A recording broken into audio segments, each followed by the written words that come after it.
Hi students, Professor Matt here. Today's brief lecture is going to be on psychoanalytic theory. Psychoanalytic theory begins with Sigmund Freud, who was responsible for transplanting the concerns of psychology from philosophy into the realm of science. Now, Freud changed the frames of reference for discussing selfhood, much in the same way that Copernicus questioned man's place in the center of the universe. So, whereas Copernicus challenged Ptolemy's notion of a geocentric universe and put forward a heliocentric one, so too Freud developed the notion of the unconscious as a source of hidden forces, desires, and fears that exert influence and control over us in ways that we don't understand.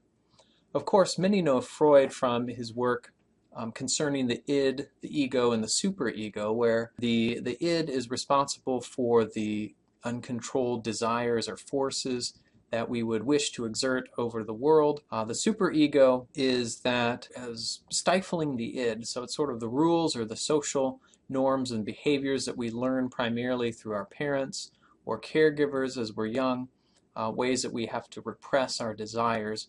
And of course, the ego negotiates or navigates between the id and the superego. Freud also did a lot of work in discussing the dream life or dream work, and he talked about dreams as a result of condensation and displacement. So what happens is that in dreams we have symbols or ideas that express wish fulfillment, and of course these wishes often take the form, for Freud, of sexual desire. And displacement is through the process of repression we move the content of dreams to irrelevant ideas, images, or activity.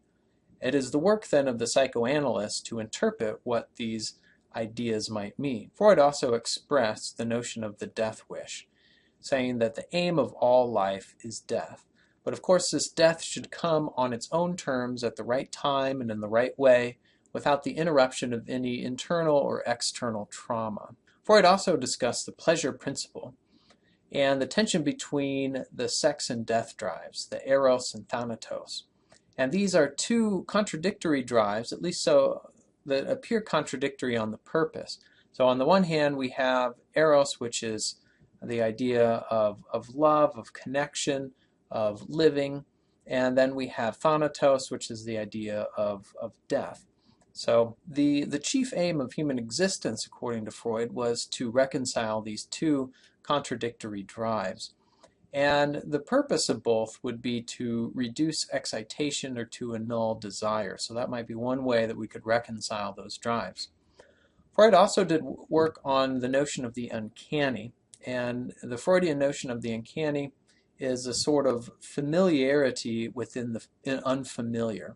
And so how this relates to things in the horror genre would be that a true monster is not necessarily that which is completely other, sort of the unfathomable otherness, but rather the recognition of oneself in the monstrous. That's the truly uncanny, is the notion that there is something familiar.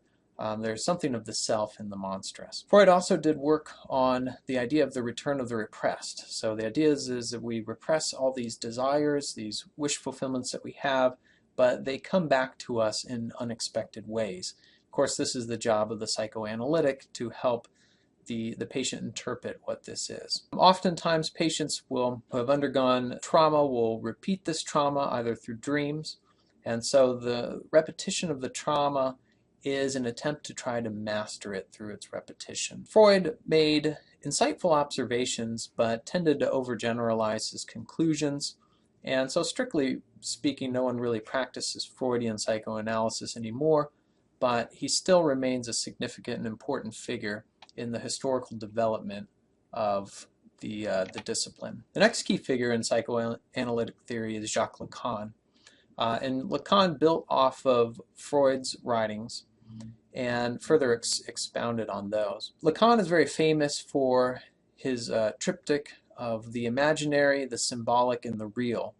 And for Lacan, the imaginary are comprised of images, conscious or unconscious, that evolve into the formation of the ego in what Lacan calls the mirror stage. And the mirror stage is the moment when the infant recognizes him or herself in the mirror as being a unique entity. So it's theorized that prior to the infant's ability to recognize him or herself in the mirror, the infant believes that he or she is an extension of the mother. And so this identification with the mother moves to the formation of an ego in the mirror stage. Now for Lacan, the infant misrecognizes itself in the mirror, assuming that it's in control of its body and in a sense in control of the universe, until the infant encounters the symbolic order. And the symbolic order is comprised of the structures of language, the rules of social organization, and interpersonal limits on desires and behavior that will come into play. And of course, it's once the subject encounters the symbolic order that it realizes that it is not, in fact, in control of reality. And then the third part of this triptych, the real, one described the real as an ontological absolute. So it's important to note that the real for Lacan is not reality, but rather it's something that exists apart from reality and apart from the symbolic order. Now, trying to tie down exactly what Lacan means by the real is a rather tricky thing. One illustration that might help is in the biblical story of Moses encountering God in the burning bush. Moses asks of the bush, who are you? And God replies, I am that I am. And that perhaps might be the best illustration of an ontological absolute, perhaps that I could think of. And Lacan's last concept that we'll talk about is the objet petit a, which is the inaccessible object of desire. So for Lacan, desire is something that wants to perpetuate itself. So it can never really be satisfied in a way, and it revolves around this inaccessible object. So one critic cleverly put it, you can sociobiologically speaking, you can get what you want, but psychoanalytically speaking, you cannot get what you desire. And this goes back to Lacan's notion of the inaccessible object of desire. Some of the key principles of psychoanalytic theory. 1. Human activity is not reducible to conscious intent. So it's important to note that human behavior is puzzling, and we can start to investigate that behavior to discover root causes and the multiple effects of that. It's fairly easy to see that no one is fully aware and conscious of all of their fears, desires, and emotions, the things that drive and propel people to action. And so psychoanalytic theory can be one avenue into the exploration of the unconscious. The second key principle, while biology may have some part to play in the development of human psychology, environment also has an important role. So this gets at the age-old debate of nature versus nurture, whether or not it is in our genes, our DNA, that makes us who we are, or if it's the environment that we're brought up into. And of course, the answer is both. Family dynamics are certainly important. We can look at trauma, personal misfortunes, things that come in and arrest an individual's normal, healthy development, and might affect their relationships throughout their entire lifetime. The third key principle is that individuals move through developmental stages, and traumas may have a lasting effect on personality. So this is one key part of Freud's work that still has a lasting influence, is his work on the idea of trauma and how trauma can really affect a person throughout their entire life and the relationships that they have. The fourth key principle is that psychology of authors has an important impact on literary representation. So it's true that authors' psychology is made up of belief systems, of interactions with philosophical, historical context, as well as their own personal development, and this might be one avenue into psychoanalytic criticism. The fifth key principle is that characters in text have complex psychology. So we can look at the interactions that characters have, whether or not we see them as children or whether or not we get these characters from the start as fully formed adults. Then we might be able to speculate about some of the relationships that they had with their caretakers, their parents, during those formative years. Are they, as adults, able to maintain healthy relationships? And if not, what are some of those reasons? They might be a result of relationships in the past. They might be a result of some of the formative relationships during their upbringing. It might be a result of trauma that's interrupted the development of their psyche. The sixth key principle is that literary texts have psychological impact on readers, and they meet certain psychological needs. So it's true that narrative meets readers' deep-seated psychological needs for control and gratification. We enjoy stories as infants all the way through our adulthood, our lives.